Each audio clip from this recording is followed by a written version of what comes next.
আচ্ছা, একটা তো মিডিয়ার একটা প্রচার আছে যে জামাতের মহিলাদেরকে মাঠে ময়দানে মিটিং মিছিলে দেখা যায় না।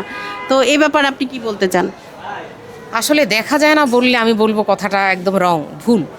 কারণ দেখানো হয়নি, আর দেখতে বা করতে দেয়া হয়নি কাজগুলো।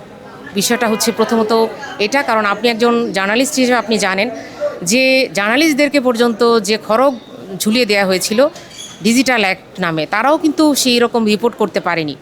না হলে বাংলাদেশ জামাত ইসলামী মহিলা বিভাগ একমাত্র বিভাগ বা একমাত্র দল যারা সারা বছর কাজ করেছে, যারা সারা বছর নারীদের অধিকার উন্নয়নে কাজ করেছে, নারীদের স্কিল ডেভেলপমেন্টে কাজ করেছে, নারীদের লিডারশিপ ট্রেনিং, লিডারশিপ তৈরি করা, সকল ক্ষেত্রে নারীদেরকে এক্সপার্ট করে একটা যোগ্য নাগরিক হিসেবে ভূমিকা পালন করার জন্য কিন্তু কাজ করে যাচ্ছে, তারা নিয়মিত করছে। কিন্তু এই কাজগুলো আমাদেরকে করতে দেওয়া হয়নি, মিডিয়ার সামনে আসতে দেওয়া হয়নি। অথবা আমরা যদি একত্রিত হয়েছি সেখানে আমাদেরকে, আপনারা জানেন, জেল জুলুম, অ্যারেস্ট করা, বিভিন্ন ধরনের হেনস্থা করা হয়েছে, যার কারণে আমাদের কাজগুলোকে মিডিয়ার সামনে আসেনি। কিন্তু আমরা বিগত এই যে স্বৈরাচার পতনের পরে আপনারা ২৪ আন্দোলনে দেখেছেন যে আমাদের নারীরা কিন্তু নারী অধিকার বিষয়ক সমস্ত কাজে তারা সরব, অন্যান্য সমস্ত দল থেকে তারা অগ্রগামী। আমরা মানববন্ধন করেছি, আমরা প্রতিবাদ করেছি, আমরা নারী কমিশনে যে ইনক্লুসিভ একটা রিপোর্ট হয়নি সেই সংস্কার কমিশনে, সেটাও আমরা গঠনমূলক সমালোচনা করেছি।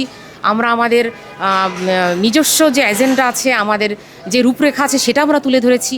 প্রকৃত নারী উন্নয়নমূলক কর্মসূচিগুলো আমরা নারীদের সামনে এনেছি।